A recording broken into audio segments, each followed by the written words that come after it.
Hello जी, नमस्कार। कैसे हैं आप सभी? बहुत बहुत स्वागत है आप सभी का। आप सभी ने एक बात तो ज़रूर सुनी होगी कि सब विधि का विधान है ना? कुछ भी कहीं कुछ घटित होता है तो लोग बोलते हैं कि सब विधि का विधान है। या फिर आपने ये भी सुना होगा कि विधना ने जो लिख दिया छठी राव के अंक, राय घटे न तिल बढ़े रह रे जीव निशंक। या फिर आपने ये भी सुना होगा कि लिखा है वो होना है, बाकी तो सब बहाना है, किस्मत का तो यही फसाना है। तो ये विधि का विधान कौन लिखता है यार? कैसे तय होता है मतलब विधि का विधान? तो देखिए, क्या होता है ना, ये जो विधि है ना? मतलब विधि का विधान का मतलब होता है नियति। नियति का मतलब होता है भाग्य।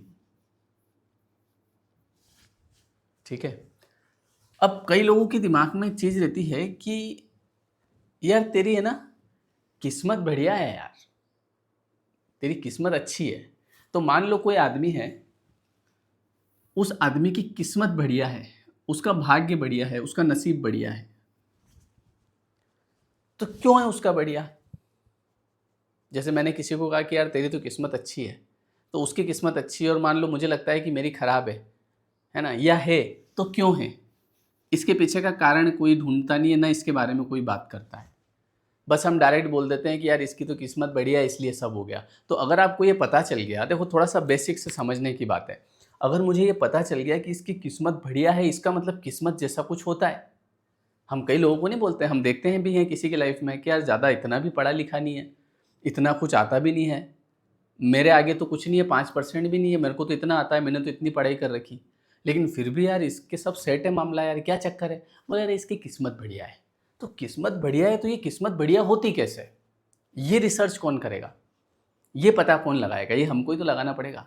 तो ये जो हम बोलते हैं ना विधि का विधान, जो लिखा है वो होना है ना? तो ये लिखता कौन है? तो कई लोगों को ऐसा लगता है कि ऊपर क्या होता है कि ये जो भगवान होते हैं ना, ये क्या करते हैं कि ये बैठे-बैठे लिखते रहते हैं इनके हिसाब से। लेकिन ऐसा नहीं होता है। जो विधि का विधान जो बनता है ना, वो हमारे अपने कर्म से बनता है। और अगर आपको ये चीज़ आपने कहीं देख ली किसी व्यक्ति के जीवन में कि यार इस आदमी की किस्मत बढ़िया है यार, इसको सब काम अपने आप हो जाते हैं यार। यहाँ हम सब कुछ करते हुए भी कुछ नहीं हो रहा है, इसको देखो ये भी बढ़िया हो गया, इसके ये भी बढ़िया हो गया। कुछ किया है उसने, कुछ सेवा कार्य, कुछ अच्छा कर्म, कुछ पुरुषार्थ, कुछ परमार्थ, ये सब उस इंसान से बना है। क्योंकि जैसा कि मैंने एक वीडियो में पहले भी बताया था कि महर्षि वेदव्यास जी महाभारत में क्या लिखते हैं कि वो कहते हैं कि मैं अपने दोनों हाथ उठाकर इस पूरे संसार को, ब्रह्मांड को ये बताना चाहता हूँ कि धर्म से ही अर्थ की प्राप्ति होती है, लेकिन मेरी बात कोई सुनता नहीं है। और वास्तविकता में ये बात सच भी है। ऐसी बातें लोग नहीं सुनते हैं, ऐसी बातों पर लोगों को विश्वास कम होता है ना? धर्म से अर्थ की प्राप्ति होती है और धर्म से ही काम की भी प्राप्ति होती है। धर्म, अर्थ, काम और मोक्ष। अभी मैं जगन्नाथपुरी गया था 2-3 दिन पहले, तो वहाँ पे 4 द्वार थे। तो जो वहाँ पे जो पंडित जी थे उन्होंने बताया हमको पूरा कि भैया ये यहाँ से आते हैं, ये धर्म मार्ग है ना?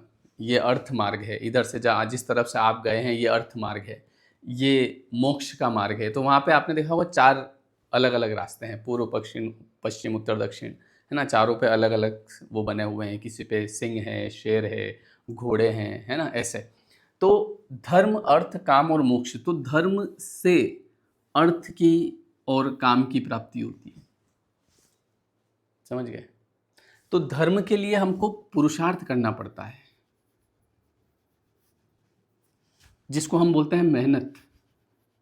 जो कि लोग बोलते हैं ना कि बिना मेहनत के नहीं मिलता, सही तो बोलते हैं वो, लेकिन ये नहीं पता है कि मेहनत कहाँ करनी है। मेहनत करनी होती है हमको धर्म में। धर्म का मतलब यहाँ पे क्या है? धर्म का मतलब यहाँ पर सेवा है। धर्म का मतलब फिर यहाँ पे केवल वो नहीं है कि हमने भगवान की, सर हम तो पूजा पाठ करते हैं रोज़ सुबह। पता चले कि इधर घर में जो है भगवान की पूजा पाठ, सुबह 2 घंटे पूजा पाठ करी और उसके बाद अगले जो 10 घंटे बचे थे उनमें घर वालों को जीने ही नहीं दिया हमने। समझ रहे हो आप? कई लोग ऐसे होते हैं ना जो भगवान की तो पूजा पाठ करेंगे, लेकिन घर में अगर कोई खुश हो गया तो वो दुखी हो जाता है, ये खुश कैसे हो गया, इसने बढ़िया कपड़े कैसे पहन लिए, ये थोड़ा मार्केट में क्यों चला गया, ये क्यों खा लिया, इसने अच्छे कपड़े क्यों पहन लिए। समझ रहे हो आप? जब तक हम दूसरे की खुशी नहीं देख पाएंगे तब तक भगवान हमको कैसे खुश करेगा। तो क्या होता है ना कि हमारी जो नियति होती है ये हम स्वयं बनाते हैं, हर इंसान व्यक्तिगत बनाता है। और अगर ऐसा नहीं होता ना, अगर भगवान बनाता तो भगवान क्या ना एक लॉट निकाल देता कि ये बढ़िया किस्मत वाले का एक लॉट निकाल दो अभी, फिर खराब किस्मत वाले को निकाल दो। ऐसा ऐसा नहीं होता है। जैसा कर्म करेगा इंसान वैसा उसको फल मिलेगा। तो जो हमने जो कर्म किए हैं पहले, उसके अकॉर्डिंग आज कई चीज़ें ऐसी होती है हमारे जीवन पे जिस पे हमारा कंट्रोल ही नहीं होता है। हम बहुत कोशिश करते हैं कि ये नहीं हो, लेकिन फिर भी हो जाता है। कई बार हम कोशिश करते हैं कि ये हो जाए, लेकिन वो होता ही नहीं है। ऐसा क्यों हो जाता है? ऐसा क्या योग बन जाता है? कोई कुछ ना कुछ बीच में आके गड़बड़ कर देता है। समझ रहे हो आप? तो जो भाग्य में जो लिखा होता है, हमने लिखा है हमारे कर्म से। आज भी देखो, अगर मैं तो ये कहता हूँ कि अगर ये बात समझ में आ गई है तो आज से भी अच्छे कर्म करना शुरू करो। अब आप कहेंगे सर अच्छे कर्म क्या है? किसी का दिल मत दुखाओ। सबसे बुरा कर्म दिल दुखाना होता है, क्योंकि वो क्या होता है ना, जब हम किसी का दिल दुखाते हैं तो वो बहुत लंबे टाइम तक नेगेटिव वाइब्रेशन देता है आदमी। जब हम किसी को खुश करते हैं तो वो पॉजिटिव वाइब्रेशन हमको देता है। तो कुछ ना कर सको तो वो है ना, एक भला किसी का कर न सको तो बुरा किसी का मत करना, पुष्प नहीं बन सकते तो तुम कांटे बनकर मत रहना, वो वाली बात है ना। तो धर्म से अर्थ की प्राप्ति होती है, काम की प्राप्ति होती है ना, और मोक्ष की प्राप्ति होती है। तो धर्म सबसे पहले आता है। धर्म का मतलब है यहाँ पर सेवा। मेरा क्या धर्म है आपके प्रति, मेरा क्या धर्म है बताओ। अब आप मुझे फॉलो कर रहे हो, ठीक है। अब मेरे पास ऐसे कई जैसे एडवर्टीज़मेंट आते हैं कि सर आप ये एडवर्टीज़मेंट कर दो, हम आपको इतना पैसा देंगे। तो उसमें मुझे ये नहीं देखना पड़ेगा कि यार ये जो मैं बता रहा हूँ, मेरे जो व्यूअर्स हैं उनको मैं बता रहा हूँ कि भैया तुम ऐसा करो, ये गेम खेल लो। अब उसमें मेरे को भी पता है कि यार इसमें आदमी बर्बाद हो जाएगा। भई होते हैं ना ऐसे कई प्रकार के चीज़ें होती है, ये ले लो, ये बाय कर लो, ये प्रोडक्ट बहुत बढ़िया है, जबकि मेरे को भी पता है कि नहीं बढ़िया है। लेकिन मैं उसको बता रहा हूँ आपको कि बढ़िया है, क्यों? क्योंकि मेरे को वहाँ से थोड़ा पैसा मिल जाएगा। तो अब यहाँ पे ये अधर्म है ना एक तरह से, जबकि आप लोग मेरे ऊपर ट्रस्ट कर रहे हैं।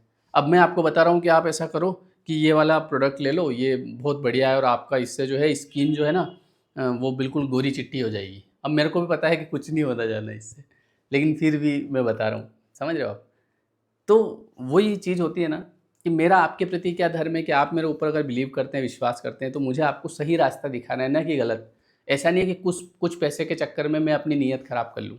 मेरे पास आते हैं ऐसे कई गेम्स वाले, बहुत आते हैं, बहुत पैसा भी देते हैं वो, है ना? गेम्स का आप स्टोरी लगा दो, तो फिर उसमें क्या होगा, जो मुझे फ़ॉलो करते हैं वो देखेंगे तो सही उसको। अब देखेंगे तो उसको क्लिक करके देखेंगे, देखिए क्या है इस गेम में, क्या पता मैं जीत जाऊँ 1 लाख रुपए, और वो उसमें फिर पैसा लगाएँगे और पता है मेरे को कि कोई नहीं जीतना है उसमें। तो अब धोखा हो गया ना उसके आदमी के साथ, और वो धोखा किसने करवाया? मैंने। ये होता है। तो इसीलिए मेरा धर्म क्या है किसी भी व्यक्ति के प्रति, मेरा पिताजी के प्रति क्या धर्म है? मेरा पिताजी के प्रति ये धर्म थोड़ी है कि पिताजी ने मेरे लिए कुछ नहीं किया ज़िंदगी में। नहीं किया, हम करेंगे ही सही। और उनका करना नहीं करने से ज़्यादा इम्पोर्टेंट है उनका होना। भई किसी इंसान का उसने क्या किया आपके लिए, इससे ज़्यादा इम्पोर्टेंट ये होता है कि वो है, आपके साथ में है, आपके लिए उपलब्ध है। वो सबसे बड़ा होता है। लेकिन कई लोग शिकायत नहीं करते हैं, मेरे पिताजी ने मेरे लिए कुछ नहीं किया, पूरी ज़िंदगी उन्होंने इसमें निकाल दी। ठीक है, कोई बात नहीं, उससे क्या फ़र्क पड़ता है। लेकिन हम शिकायत करते हैं, तो ये गलत है ना। हमारा धर्म क्या है? वो पिता है, जैसे भी है। वो एक गाना नहीं है, भला है बुरा है भला है बुरा है, जैसा भी है मेरा पति मेरा देवता है। ठीक है, अब रहता है, किसी का स्वभाव रहता है, तो अब शिकायत करने से क्या ही हो जाएगा? अच्छा, शिकायत करने से ठीक भी नहीं होगा। तो ये धर्म का मतलब ये होता है सेवा, उसी से आपको सब कुछ मिलता है। तो ये हम लिखते हैं अपना भाग्य। अब हम तो जो है बुरा बुरा किए जा रहे हैं, किसी को जीने नहीं दे रहे, और हम चाह रहे हैं कि हमारे साथ अच्छा हो जाए, तो वो फिर कैसे होगा? क्योंकि जो हमने लिखा है वो हमको आगे जाके मिलेगा। इसीलिए कहते हैं कि जो होना है वो होके रहता है, और जो होना है वो होके कैसे रहता है कि जो हमने कर्म किए उस कर्म के अकॉर्डिंग जो प्रारब्ध बनना होता है ना, उसको कोई टाल नहीं सकता। एक शॉर्ट मूवी देख रहा था मैं, बड़ी अच्छी मूवी है, आप भी देखना उसको। अभी 2-3 दिन पहले, उसका क्या नाम था, वाराणसी मुंबई एक्सप्रेस, मुंबई वाराणसी एक्सप्रेस करके। तो उसमें एक बड़ा सेठ आदमी होता है, बड़ी कंपनी होती है उसके, तो उसको कुछ बीमारी डायग्नोस हो जाती है ना। तो डॉक्टर उसको बताते हैं कि अब तुम्हारे पास जो है 2 महीने का समय है। अब ऐसे समय में आदमी को ये थोड़ी दिखेगा मेरी कितनी बड़ी कंपनी है, क्या है, पैसा है। तो वो सोचता है कि अब मैं काशी जाके, जैसे होता है ना कि अब काशी में जाके मैं अब वहाँ जाके मरूंगा, तो वो मुंबई एक्सप्रेस पकड़ता है, मुंबई वाराणसी एक्सप्रेस, और काशी के लिए निकल जाता है। अब वहाँ जाता है वो, वहाँ मतलब पूरा बीमार रहता है उस समय। अब वहाँ जाके वो ऐसा होता है ना कि आप किसी जगह रहो और वहाँ पे अगर आप या तो ऊपर चले गए, कुछ दिन का टाइम रहता है, 1 महीना, अगर 1 महीने में ऊपर चले गए तो आपको जला दिया जाएगा, नहीं तो अपने घर चले जाना। तो वो आदमी वहाँ रहता है, महीना भर निकल जाता है, 2 महीने 3 महीने। उसके बाद फिर वहीं पे वो सोचता है कि अब मैं ठीक हो रहा हूँ, मैं अच्छा हो रहा हूँ, तो वो काशी में ही रुक जाता है। आप देखना उस मूवी को, आपको बड़ा आनंद आएगा। तो वो काशी में ही रुक जाता है और वहीं रहने लगता है। साल भर निकल जाता है, 2 साल बढ़िया मस्त हो जाता है, खाना पीना बढ़िया, दोस्त दोस्त बन जाते हैं, अपना मकान वकान ले लेता है वो किराए से, और बढ़िया आनंद में वहीं रहता है और सब भूल जाता है वो, जो कि पहले ही भूला हुआ था। एक दिन कुछ खा रहा होता है और उसके सामने एक पेपर आता है जिस पे उसी की कंपनी का नाम लिखा होता है कि ये जो कंपनी है ये डूबने की कगार पर है। तो फिर उसका ध्यान उधर जाता है। मतलब वो आया था काशी में इसलिए कि अब काशी में ही रहना है और काशी में ही प्राण त्यागना है ना। तो जैसे ही वो पढ़ता है अब उसका ध्यान उधर जाता है। माया मरी न मन मरा, मर मर गए शरीर, आशा तृष्णा ना मरी, कह गए दास कबीर। तो वो देखता है यार मेरी कंपनी डूबने के कगार पे है, दोनों भाई लड़ रहे हैं। तो वो फिर से जो है वापस घर की तरफ निकलता है। अब घर की तरफ निकलता है तो क्या होता है ये आप उस मूवी में एक बार देखना। अब मैं सब सस्पेंस खत्म कर दूंगा, मज़ा नहीं आएगा। मैंने खुद ने देखी परसों, मुझे बड़ा आनंद आया।